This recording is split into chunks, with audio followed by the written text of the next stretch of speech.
Magandang araw sa inyong lahat. Ako po si Dr. Althea Ramos at ngayong araw ay susuriin natin ang paksang. Bakit hindi dapat itapon ang balat ng mansanas at buto ng ubas para sa kalusugan ng ating mga bato, kidneys? Bawat mansanas na inyong binabalatan, bawat buto ng ubas na inyong iniluluwa.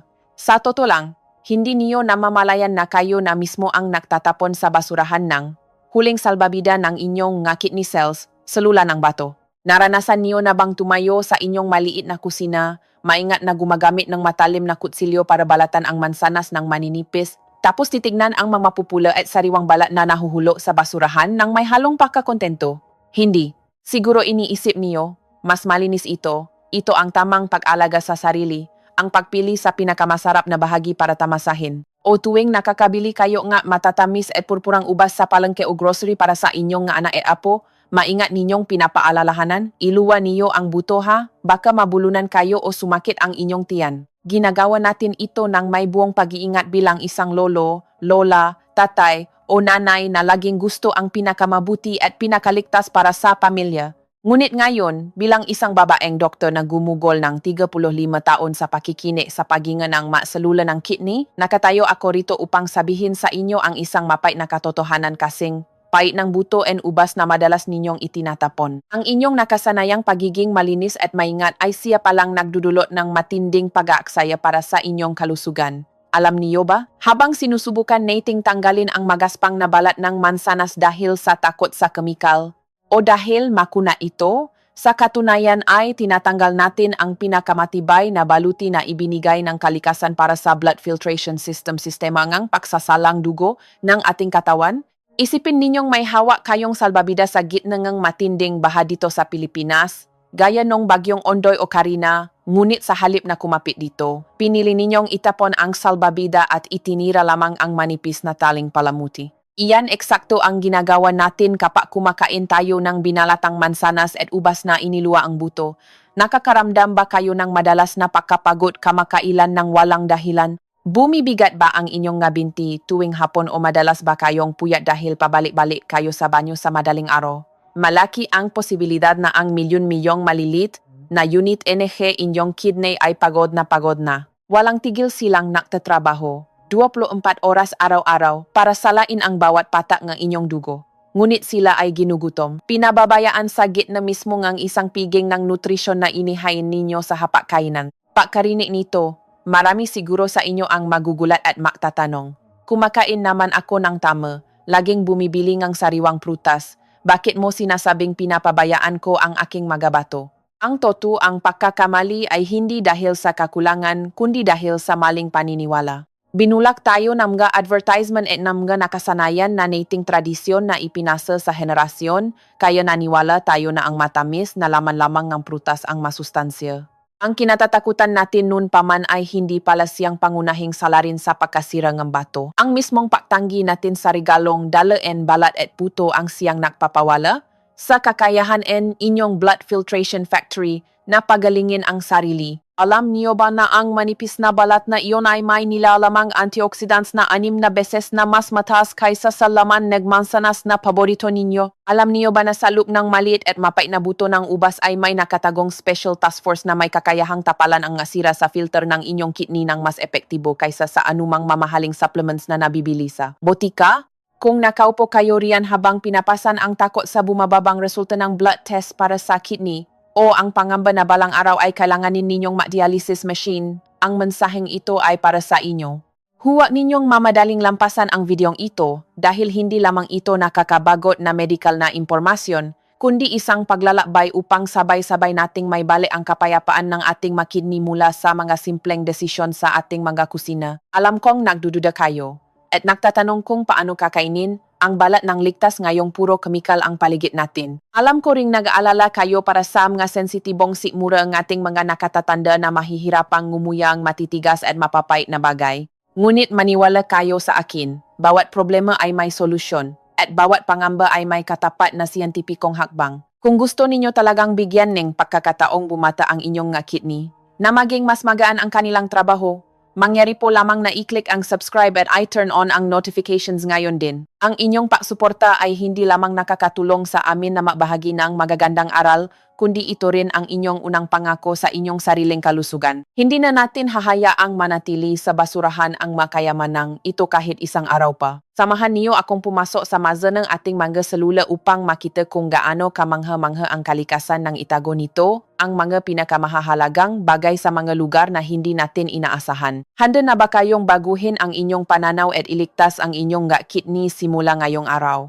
Para maintindihan kung bakit itinuturing na magic medicine ang balat ng mansanas at buto ng ubas, gusto ko munang imbitahan kayo sa isang paglalakbay sa loob ng ating katawan hanggang sa pinakamaliliit na sulok ng ating mga bato. Alam niyo ba, kahit na maliit na bahagi lang ng timbang ng ating katawan ang kidney, ito naman ang isa sa mga organ na pinakamatakaw sa enerhiya. Pangalawa lang sa ating walang tigil na tumitibo na puso. Isipin ninyo na ang kidney ay parang isang malaking water filtration plant tulad ng Maynilad o Manila Water na nagtatrabaho ng walang pahinga 24 oras araw-araw, 365 araw sa isang taon. Bawat minutong lumilipas, napupumilit itong salain ang lito-litrong dugo, hinihiwalay ang dumi sa malinis, itinichira ang mahahalagang nutrisyon, at inilalabas ang mga lason palabas. Para mapanatili ang ganito katinding trabaho, bawat selula ng kidney ay dapat makaroon ng libu-libong maliliit na pabrika ng enerhiya. Sa medisina, tinatawag namin itong pinamumulan ng buhay para sa selula mitochondria. Para silang walang kamatayang baterya na nagsusuno ng nutrisyon para lumikha ng kuryente upang makaroon ng lakas ang kidney na mapam ng dugo, muling sipsipin ang mga mineral at panatilihing balance ang daloy sa loob ng katawan. Noong tayo'y bata pa, ang mga bateryang ito ay nasa pinakamataas na kondisyon, malinis at epektibo. Ngunit sa paglipas ng panahon, kasabay ng mga nakasanayang pagkain ng mga Pilipino na masyadong maalat tulad ng tuyo at bagong o masyadong matamis tulad ng mga kakanin, pati na rin ang paatake ng polusyon, ang mga pabrika ng enerhiyang ito ay unti-unting nasisira. Dito pumapasok ang malaking pagbabago sa ating pananaw. Inisip na kararami na ang paginang ng bato ay dahil lang sa pagtanda ng edad o katawan. Ngunit ang mas malalim na katotohanan ay ito. Humihina ang kidney dahil ang pabrika ng enerhiya sa loob nito ay nagsisimula ng kalawangin. Kapag tumanda na ang mamakinang ito, hindi na malinis ang kanilang pagsuno ng enerhiya. Sa halip nagbubuga sila ng nakakalasong usok, free radicals. Ang usok na ito ay direktang umaatake sa filtration membrane ng bato. Sinisira ang maninipis nitong hibla na nagiging dahilan ng pagtagas ng protina sa ihi. Naitanong ninyo na ba sa inyong sarili kung bakit mabula at matagal mawala ang bula ng inyong ihi kamakailan? O kung bakit madalas mamaga ang inyong pa at pakiramdam niyo'y may pabigat na tingga tuwing hapon pagkatapos mag-commute sa jeep o bus? Iyan ang unang senyales na binalot na nakakalasong uso ang inyong mabato.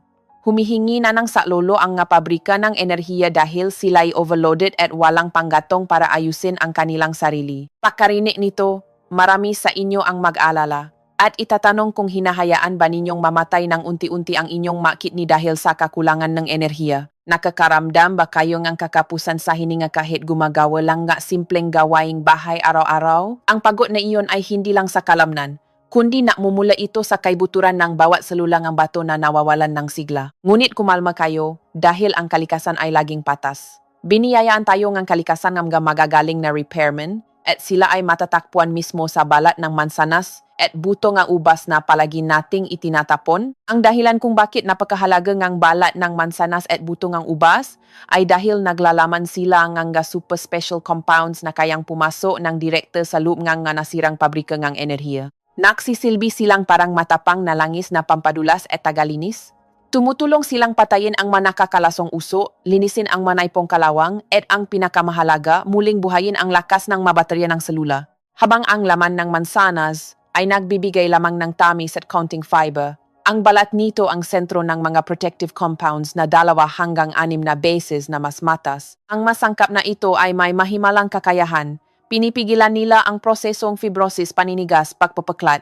Ibig sabihin, pinipigilan nila ang maselula ng kidney na maging matitigas na paklat. Kapag ang kidney ay nakafibrosis, tuluyan na nitong mawawala ang kakayahang maksala at ito ang daan patungo sa malalang kidney failure. Ngunit sa pamamagitan lamang ng kaunting katasmula sa balat ng mansanas araw-araw, palihim kayong napapadala ng rescue team sa inyong bato upang protektahan ang filter mula sa paninira ng panahon. Nakikita ninyo, ang paglalakbay sa pagprotekta ng ating kidney ay hindi nagsisimula sa mga mamahaling gamot o komplikadong operasyon. Nagsisimula ito sa pag-unawa na kailangan ng enerhiya ng ating mga bato, kailangan nila ng proteksyon mula sa mga pinakadalisay na bagay. Ang bawat kagat na mansanas na kasama ang balat ay hindi lang isang merienda, kundi isang aksyon ng pagcharge sa milyon-milyong maliliit na pabrika na nagtatrabaho para sa inyong buhay. Nalin lang pala tayo sa napakatagal na panahon. Binabalatan natin ang mansanas dahil gusto nating maging malinis, ngunit hindi natin sinasadyang iwanang maisa ang ating mga bato sa gitna ng kalawang. Dinudura natin ang buto ng ubas dahil ayaw natin sa pala, pero sinasayang natin ang pagkakataong matapalan ang ngabutas sa ating mga blood filters. Ang katotohanan ito ay maaring madulot ng panghinayang sa inyo dahil sa manakaraang pagkakataon. Ngunit mula sa sandaling ito, ngayong naiintindihan na ninyo ang kahalagahan ng mga pabrika ng enerhiya sa inyong katawan, makakaroon na kayo ng ibang pananaw sa tuwing may hawak kayong mansanas o isang kumpol ng ubas. Tandaan ninyo, ang pinakamahusay na doktor ay hindi yung nabibigay sa inyo ng mahahabang resetang gamot, kundi ang inyong sarili kapag natutunan ninyong makinig at ibigay sa inyong katawan ang tunay na kailangan nito. Sa mga susunod na bahagi, ituturo ko sa inyo kung paano ginagawa nga mamahahalagang sangkap na ito ang kanilang mahika sa inyong mga kidney filters at kung paano ito tamasahin ng pinakaligtas at pinaka-epektibo. Huwag nang hayaan ang inyong mga kidney na magtrabaho sa dilim at pagkapagod kahit isang segundo pa dahil ang liwanag ng pagaling ay abot kamay niyo na. Ngayon, sabay-sabay nating tanggalin ang maskara ng mansanas na matagal na nating nakikita. Marami sa atin ang naisip na ang pagkain ng mansanas ay para lang makakuha ang vitamin C o counting fiber para madaling makadumi. Ngunit ang totoo, ang mansanas ay may mas malaking lihim at ang lihim na iyon ay buong-buong nakatago sa balat na madalas ninyong itinatapon. Kung ang laman ng mansanas ay ang matamis na enerhiya, ang balat naman ay isang pambihirang natural na antibiotic. Isang matibay na kalasa upang protektahan ang bawat selula ng kidney mula sa paatake ng pagtanda at sakit. Gumawa ang siyentipiko ng isang nakakagulat na eksperimento. Pinahambing nila ang lakas ng balat at laman ng mansanas. Ang resulta, ang manipis na balat pala ay may aktibidad sa pagprotekta ng selula na 2 hanggang 6 na beses na mas malakas kaysa sa laman sa loob nito. Bakit ganito kalaki ang pagkakaiba? Dahil napakatalinong kalikasan. Ang balat ang humaharap sa araw at ulan, nakikipaglaban sa mga insekto at sakit, kaya ito ang nilagyan ng pinakamalalakas na protective active ingredients. At kapag kinain natin ang balat na iyon, ang buong hukbong ng protection ay mapupunta at magtatrabaho para sa ating mga bato. Sa loob ng balat ng mansanas ay may isang golden active ingredient na gusto kong tandaan ninyong mabuti. Ang sangkap na ito ay may mahimalang kakayahan, ito ang mortal na kaaway ng pamamaga at fibrosis. Isipin ninyong ang manglok filtration membrane, ating kidney ay parang isang napakanipis at mamahaling telangang pinya na ginagamit sa barong Tagalog. Sa paglipas ng panahon, ang patuloy na pag-atake ng mataas na blood sugar at mga kalawanging free radicals ay magdudulot ng pamamaga at pamumula sa telang ito. Kung hindi maagapan, ang tela ay titigas, kakapal, at medjiging peklat. Ito ang tinatawag sa medisina na proseso ng fibrosis. Kapag ang kidney ay nakafibrosis, para na itong tuyong goma na wala ng kakayahang maksala ng dugo. Ngunit ang mahalagang katas mula sa balat ng mansanas ay nagsisilbing isang magaling na manghahabi. Pumapasok ito sa bawat sulot ng filter, pinapakalma ang pamamaga. At ang pinakamahalaga, pinipigilan nito ang proseso ng paninigas. Tinutulungan nitong manatiling malambot at nababanat ang tela ng ating bato upang may pagpatuloy nito ang walang pagod nitong misyon na maksala ng dugo.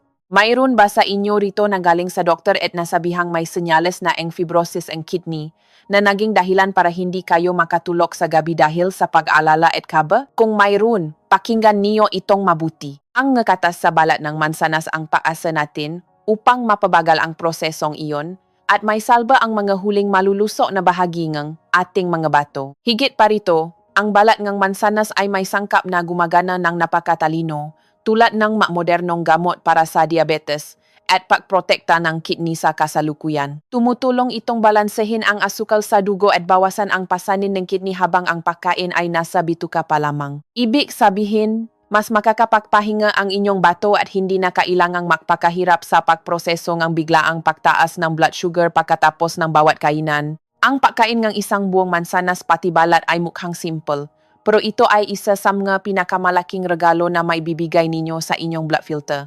Ngayon din, Subukan ninyong tingnan ang inyong kamay. Kapag tayo ay tumatanda, ang balat ay kumukulubot at natutuyo dahil sa kakulangan ng nutrisyon. Ganon din ang kidney sa loob ng ating katawan. Sila rin ay kumukulubot at naluluoy dahil sa proseso and fibrosis sa selula. Ang balat ng mansanas ay hindi lamang pagkain. Ito ay isang biological cosmetic na tumutulong pabatayin ang selula ng kidney mula sa loob at pinipigilan ang pagkalanta ng mahahalagang unit sa pagsasala ng dugo. Ngunit ano ang ginagawa natin sa mga nakalipas na panahon? Nililinis at binabalatan natin ang mansanas tapos itinatapon sa basurahan ang pinakamahalagang bahagi. Tayo na mismo ang nagtapon sa ating mga pinakamagagaling na repairman. Pagkarinig nito, siguradong marami sa inyo ang manghihinayang sa daan-daang mansanas na binalatan ninyo noon. Ngunit ayos lang iyon, ang pinakamahusay na doktor ay ang taong alam kung paano magsimulang magbago ngayong araw. Bawat hiwa ng mansanas na kinakain ninyo kasama ang balat ay isang tapat na pagingingang tawat sa inyong bato na nagpakahirap para sa inyo sa loob ng maraming dekada. Hindi pala malayo ang kalusugan, at hindi kailangang hanapin sa mga gamot na nakakahalaga ng libu-libong piso. Nasa magaspang na balat lang pala ito na madalas nating inirereklamo na makunat o madumi. Isang matinding pagbabago sa pananaw ito, hindi po ba? Akala natin ang pagbalat ay kalinisan. Iyon pala itinatanggalan natin ng sandata ang ating maselula. Akala natin sapat na ang laman ng mansanas. Iyon pala'y matamis lang sa dila pero nakalimutan natin ang nakapapagaling na katas sa balat sa labas. Sa susunod na bahagi, ibubunya ko naman ang isa pang nakakagulat na lihim tungkol sa mapalang buto and ubas na madalas ninyong idura tuwing kumakain. Makikita ninyo kung gaano kagaling ang pagkakaayos ng kalikasan sa lahat ng bagay. Kung ano ang pinakamapait at pinakamahirap kainin, iyon pala minsan ang pinakamatamis na gamot para sa ating buhay. Huwag alis sa screen dahil ang ating pagtuklas sa mga kayamanan sa basurahan ay may marami pang himalang nakahanda. Kung ang balat ng mansanas ay ang matibay na kalasag, ang buto at balat ng ubas naman ang pinakamagaling na special task force na ipinadala para ayusin ang punit-punit na filter ng inyong bato. Alam ko, tuwing kumakain tayo ng ubas, kusa nating iniluluwa ang buto dahil mapay ito at mapakla. At minsan, inaalis din natin ang makunat na balat ng ubas dahil nakakairita sa bibig at itinatapon ito. Gusto lang nating itira ang makatas at matamis na laman na parang pulot. Ngunit huminto kayo sandali, dahil ang pagluwas sa buto ay mismong pagtanggi ninyo sa pinakamalaking hukbong na rescue na inilaan ng kalikasan para sa inyo. Alam niyo ba kung bakit napakapen ng buto na uba? Sa medisina, ang penayon ay senyal ng gamga napakalakas na protective essence. Ang buto ng ubas ay naglalaman ng isang pambihirang katas na 50 beses na mas malakas kaysa vitamin A at 20 beses na mas malakas kaysa vitamin C pagdating sa paglilinis ng mabasurang nagdudulot ng oxidation. Ito ang masalarin na nagdudulot ng kalawang sa selula na binanggit ko kanina. Kung ang inyong bato ay napinsala, kung ang filter nito ay nagtatagas ng protina, ang katas mula sa buto na ubas na ito ang pinakamagaling na mananahi at manggagawa ng lambat. Isipin niyo na ang manglok ng inyong kidney ay parang isang lambat ng mangingisda sa laut ng Pilipinas. Pagkatapos ng maraming taon ng paglaban sa malalakas na alon at bagyo, ang lambat ay unti-unting nabubulok, nakakaroon ng malalaking butas kaya ang makamahalagang ista na sumisimbolo sa protina, sa dugo ay nakakalusot at natatapon palabas. Kapag nakita niyo na ang inyong ihi ay mabula at hindi agad nawawala, iyon na ang pagkakataong nawawala ang protina sa mabutas na iyon. Marami sa inyo ang kinakabahan at natatakot sa tuwing nakikita ang bula sa ihi, hindi alam kung paano tatahiin ang lambat na ito. Ang katas sa butong ubas ngayon ay magsisilbing matitibay na sinulit. Papasok sa bawat siwang, pakdidikitin ang selula ng filter, paliitin ang butas, at pipigilan ang pagtagas ng protina sa isang napakahimalang paraan. Hindi lang buto, kundi pati ang balat ng ubas, lalo na ang makulay pula o violet na ubas, ay nagtataglay ng isang mahiwagang anti-aging compound. Ang sangkap na ito ay may kakayahang dumiretso sa mga maliliit na pabrika ng enerhiya sa selula ng kidney na pinausapan natin. Inuutusan nito ang pabrika na ihinto ang pagbubuga ng lason, simulan ang paglilinis ng basura, at i-renew ang kanilang sarili. May isang clinical study na ginawa sa mga taong humina na ang function ng kidney. Pagkalipas ng 6 na buwan ng paggamit ng katas mula sa buto na ubas, nakakagulat nilang nadiskubre na nagsimulang bumuti ang kanilang filtration index at malaki ang ibinabang ng protinang tumatagas sa ihi. Ito ang matibay na ebidensya ng lakas ng bagay na tinatawag lang nating basura. Pagkarinig nito, sigurado akong may mapapasigaw ngang, Diyos ko, ang tagal ko nang iniluluwa ang buto ngang ubas ng walang itinitira. Huwag ninyong masyadong sisihin ang inyong sarili, mga kababayan, dahil ang katotohanan ito ay madalas na natatakpan ng tamis ng laman ng ubas.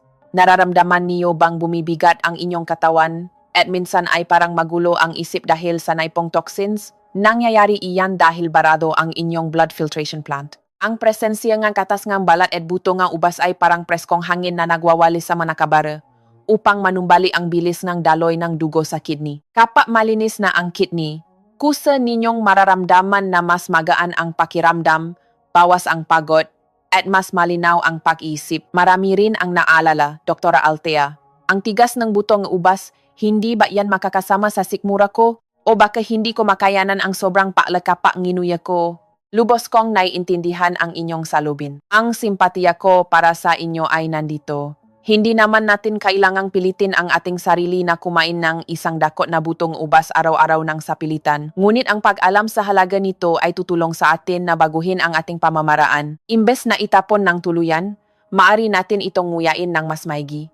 O humanap ng matatalinong paraan ng paghahanda na ibabahagi ko sa susunod na bahagi ng solusyon. Akalain mo nga naman, ang pag-asa para manumbalik ang function ng kidney ay wala sa makomplikadong bagay kundi nakatago sa mismong kapaitan na madalas nating tinatanggihan. Ang katotohanan ito ay parang malamig na tubig na gumigising sa atin sa realidad ng buhay. Minsan, ang pinakamapait sa panlasa ay siya palang pinakamatamis para sa ating kalusugan. Kapag tinanggap mo ang palangang butong ubas, tinatanggap mo rin ang pagkakataon para sa inyong kidney na gumaling, na matapalan ang masira, at muling bumata mula sa loop. Isipin ninyo nasa hindi kalayuang araw, babalik kayo sa klinika para sa check-up at magugulat ang inyong doktor sabay tanong, ano bang ginawa niyo at gumanda ang inyong filtration index? Sa oras na iyon, mapapanggiti kayo dahil alam niyo na ang tagumpay ay nagmula sa maliliit na buto na ubas na pinili ninyong hindi itapon. Ang pakiramdam ng pag-asang iyon, ang tiwala sa kakayahan ng katawang pagalingin ang sarili, iyon ang pinakamahalagang gamot. Hindi na tayo mabubuhay sa takot tuwing makikita ang mga resulta ng lab test. Dahil nasa kamay na natin ang Special Task Force mula sa kalikasan. Sa susunod na bahagi, sasagutin ko ang pinakamalaking takot ninyo, paano kakainin ang balat at buto ng hindi natatakot sa chemical at pesticides. Tuturuan ko kayo ng napakasimpleng tips upang gawin ang mga kinatatakutan ninyong bagay na ito bilang maligtas na gamot sa loob mismo ng inyong bahay. Huwag palalampasin dahil ang kaligtasan ang pundasyon ng kapayapaan ng isip. Lubos kong naiintindihan ang inyong nga pangamba. Bakit ba tayo masyadong maingat sa pagbalat ng mansanas? Bakit takot na takot tayo sa buto at balat ng ubas? Hindi dahil tinatamat tayong ngumuya, kundi dahil takot tayo. Takot sa pesticides, takot sa mga kemikal sa agrikultura, takot sa mga lason na nakapaligid sa ating hapag-kainan araw-araw. Mayroon ba sa inyo dito na papunta sa palengke o supermarket? Hahawakan ang mansanas tapos ibabalik din dahil kinakabahan kung ano kayang ini-spray dito? May basehan naman talaga ang takot na iyon dahil ang kidney ang huling ako sa parusa kung mapapasok tayo ng lason sa ating katawan. Ngunit pakinggan niyo ako, isang pababagongang pananaw ang maaring bumago sa buong pag-iisip ninyo. Ang pagbalat natin ng mansanas para iwasan ang pesticides ay parang pasunong ng buong bahay para lang makapapalayas ng isang daga. Toto naman na may counting natitirang kemikal sa balat. Ngunit kapag binalatan niyo ito, tinatapon niyo ang 80% ng gamot na proteksyon sa inyong bato para lang iwasan ang isang maliit na panganib na pwede namang solusyonan sa pamamagitan ng pahuhugas ng kamay. Ayon sa makapag-aral, ang tamang paghuhugas ay nakakapag-alis ng hanggang 90% ng dumi at kemikal sa balat. Kaya bakit natin ipapapalit ang isang kayamanan para sa kidney dahil lang sa isang pangamba na kaya namang solusyonan? Paano nga ba natin kakainin ang balat at ngungyain ang buto ng may kapayapaan sa isip at walang takot? Ang solusyon ay wala sa pagtatapon kundi nasa paraan natin ngang paglilinis. Una at pinakasimple ay ang kapangyarihan ng umagos na tubig. Huwa lang ibabad ang mansanas sa plangganang walang galaw ang tubig. Buksan ang gripo at gamitin ang kamay para kuskusin ng marahan ang ibabaw ng mansanas sa loob ng hindi bababa sa 30 segundo. Ang pressure ng tubig ay mag-alis ng karamihan sa mga alikabok at kemikal na nakakapit sa wax ng balat. Ngunit para tuluyang mapanatag, gusto kong ibahagi sa inyo ang isang mura ngunit napaka-epektibong sikreto na ginagamit ko mismo sa aking pamilya. Ito ay ang paggamit ng baking soda. Isang maliit na kutsarita lang nga baking soda na inihalo sa isang maliit na palangga ng maligamgam na tubig at ibabad ang mansanas at ubas doon ng 10 hanggang 20 minuto. Ang baking soda ay kayang i-neutralize at sirain ang istruktura nga pesticides na nakakapit sa balat ng napaka-epektibo. Mas magaling pa kaysa sa paggamit lang ng tubig na may asin. Pagkarinig nito, marami sa inyo ang makakahinga ng maluwa dahil nalaman ninyong sobra lang pala ang inyong paalala na naging dahilan para matanggalan ng proteksyon ang inyong kidney. Ang ginhawang ito ay hindi lang dahil sa alam niyo na kung paano hugasan ang mansanas, kundi dahil nababawi natin ang kontrol sa pag-alaga sa ating kalusugan. Hindi na kayo kailangang mamili kung kakain ba kayo ng marumi o mawawalan kayo ng nutrisyon. Pwede nating piliin ang pareho. Malinis, ligtas at buong-buong nananatili ang nutrisyon para sa selula ng kidney. Para naman sa ubas, marami ang nag-aalala sa puting powder na nakakapit sa balat. Minsan iyon talaga ay natural na wax na pumoprotekta sa ubas. Ngunit para masigurong malinis, maaari kayong gumamit ng kaunting harina o pinong asin, iwiwisik sa kumpol ng ubas sa kahuhugasan sa ilalim ng gripo. Ang malilit na butil na harina ay sisingit sa bawat siwang na ubas at hihilahin lahat na dumi palabas.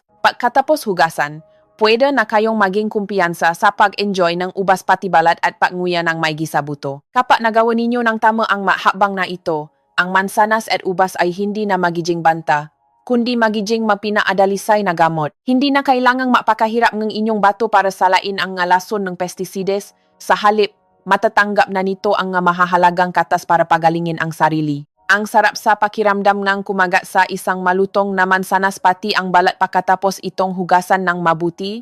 Hindi lang ito masarap sa dila kundi nagbibigay din ng buong kapayapaan sa isip. Ang tagal nating natakot dahil lang sa wala tayong tamang pamamaraan. Ngayong hawa na natin ang susi ang kaligtasan, mas magiging magaan at masaya ang pag-alaga sa kidney. Huwag hayaang pigilan kayo ng inyong takot na hawakan ang kayamanan ng kalikasan. Tandaan na kailangan ng inyong nga bato ang inyong tapang at talino upang maprotektahan ito ng tama. Ang maingat na paghahanda sa kusina ang pundasyon para sa matibay na kalusugan. Kapag gumugol kayo ng dagdag na 10 minuto para ibabad at hugasan ang nga prutas, hindi ito pag-aksaya ng oras kundi 10 minutong investment para pahabain ang buhay ng inyong blood filtration plan. Sa susunod na bahagi, ituturo ko ang golden formula kung paano kainin ang mansanas at ubas ng pinaka-epektibo. Lalo na para sa mga may diabetes o sa mga nagsisimula ng bumaba ang kidney function. Gagawin nating isang tunay na healing treatment ang mga pagkaing ito. Ngayong may hawa na kayong malinis na mansanas at ligtas na ubas, ang susunod na madalas itanong sa akin ay, Doktora Althea, may diabetes po ako. Hindi ba tataas ang sugar ko kapag kumain ako ng ubas? O kaya, mahina na po ang kidney ko.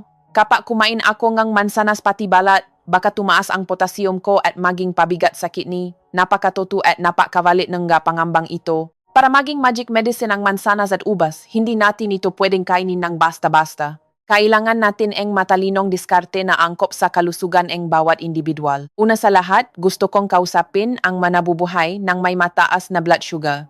Dahil sa takot sa asukal, marami sa inyo ang tuluyan ng iniwasan ang prutas, lalo na ang ubas, isang malaking kawalan ito para sa inyong kidney. Ang sikreto dito ay nasa bilis. Ang asukal sa prutas ay magiging mapanganib lang kung mabilis itong papasok sa dugo.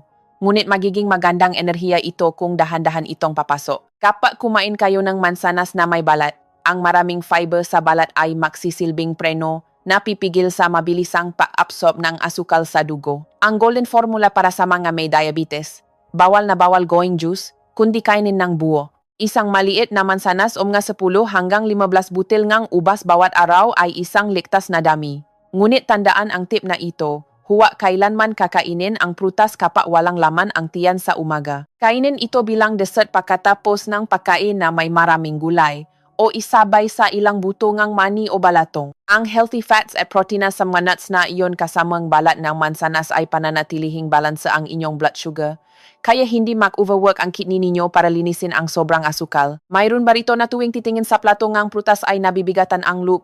Parang nasa labanan na hindi alam kung alin ang pipiliin na hindi makakasama sa katawan. Naintindihan ko ang pakiramdam na iyon. Paglalaban iyon ng bibig na gustong kumain at isip na puno ngang takot. Ngunit makakasa kayo, kapag nalaman ninyo ang tamang batas ng kombinasyon at pagkain pati balat, makikita ninyong ang pag-enjoy sa tamis ng kalikasan ay hindi isang kasalanan kundi isang masayang paraan ng pagpapagaling. Susunod, para naman sa mga nagsisimula ng bumaba ang function ng kidney, Ang pinakamalaking takot kadalasan ay ang potassium, isang mineral na kapag sumobra ay mapanganib sa tibok ng puso at magiging pabigat sa kidney filter.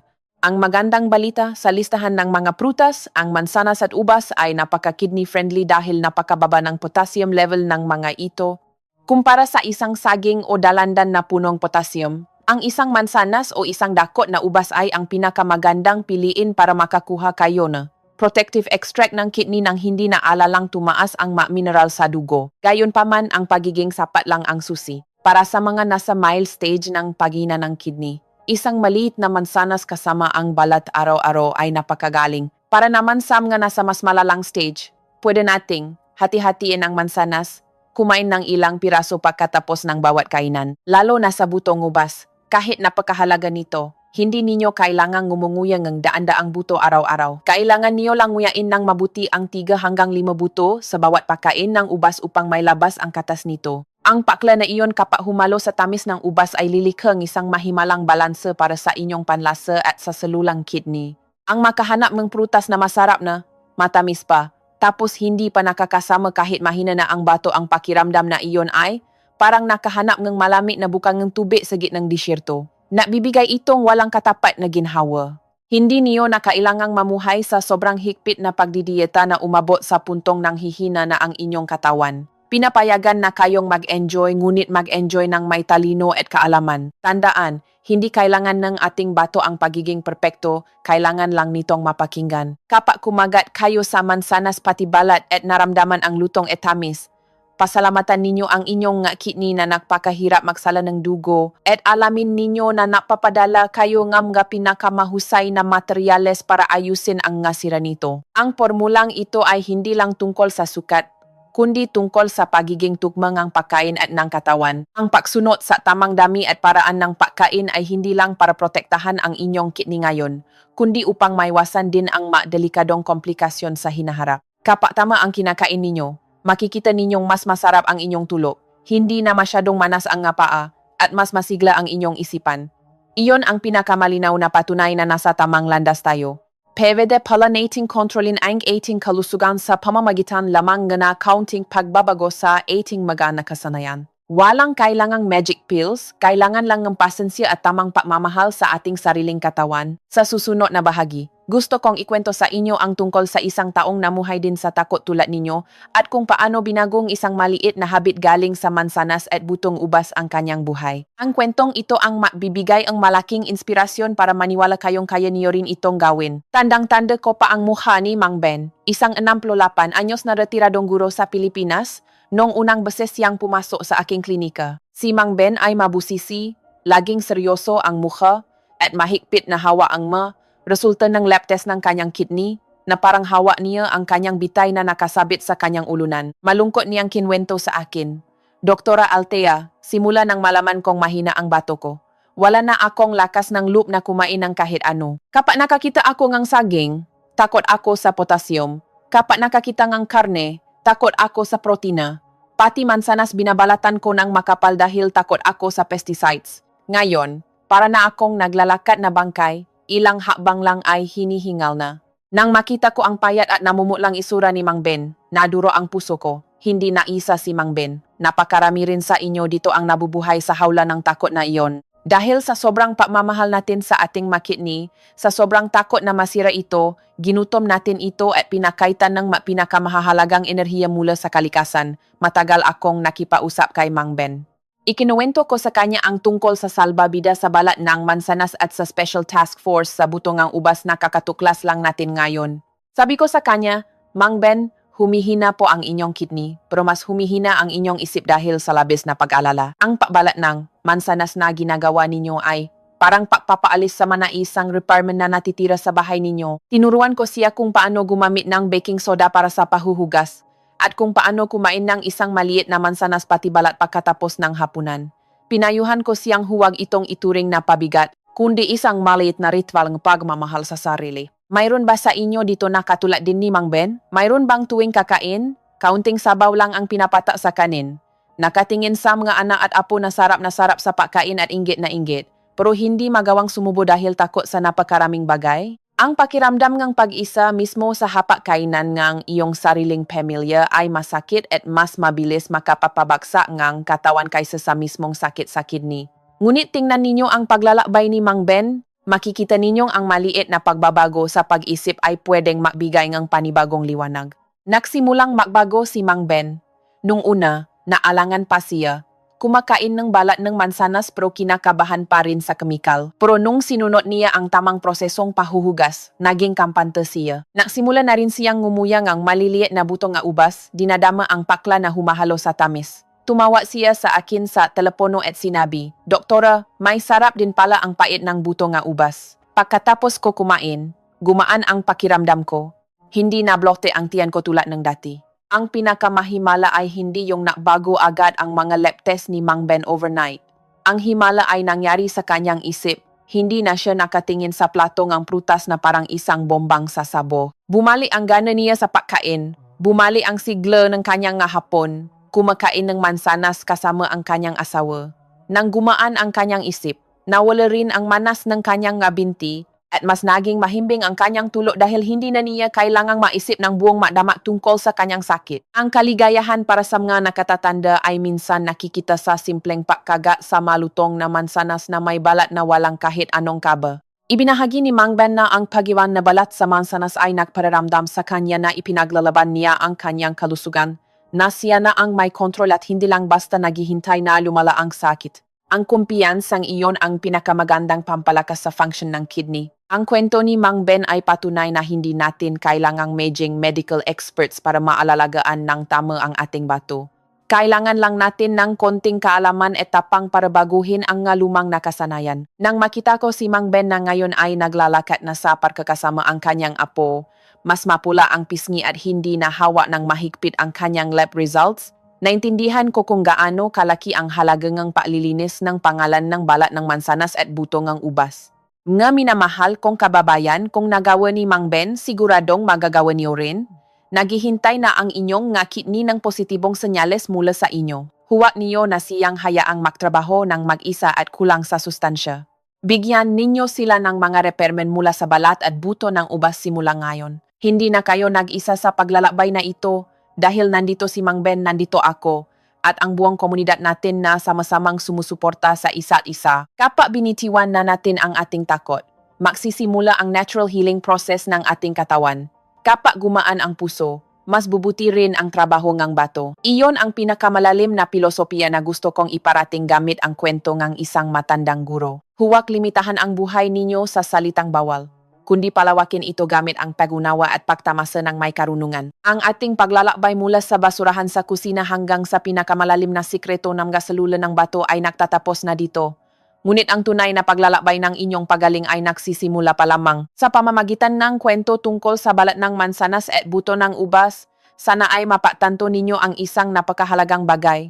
Ang kalusugan ay hindi isang marangyang regalong ibinibigay lang sa atin, ni hindi ito nabibili ng kahit gaano karaming pera. Ang tunay na kalusugan ay nasa inyong magapalat, sa inyong pangunawa, at sa inyong maliliit na desisyon araw-araw. Tuwing pipiliin ninyong hindi balatan ang mansanas, at tuwing ngunguyain ninyo ng mabuti ang mapait na butong ubas, hindi lang iyon simpleng pagkain, ito ay isang pangako, isang kabutihan na ibinibigay ninyo sa inyong blood filtration plan na tapat na nagtrabaho para sa inyo sa loob ng maraming dekada. Simple lang ang aming filosofiya. Hindi kailangan ng ating katawan ng pagiging perpekto, kailangan lang nitong mapakinggan. Kapag pinakinggan at ibinigay ninyo sa kidney kung ano talaga ang kailangan nito, susuklian niya ito ngang kalakasan at linaw ngang isip. Kayo mismo ang pinakamagaling na doktor para sa inyong sarili kapag kayo ay may tamang karunungan.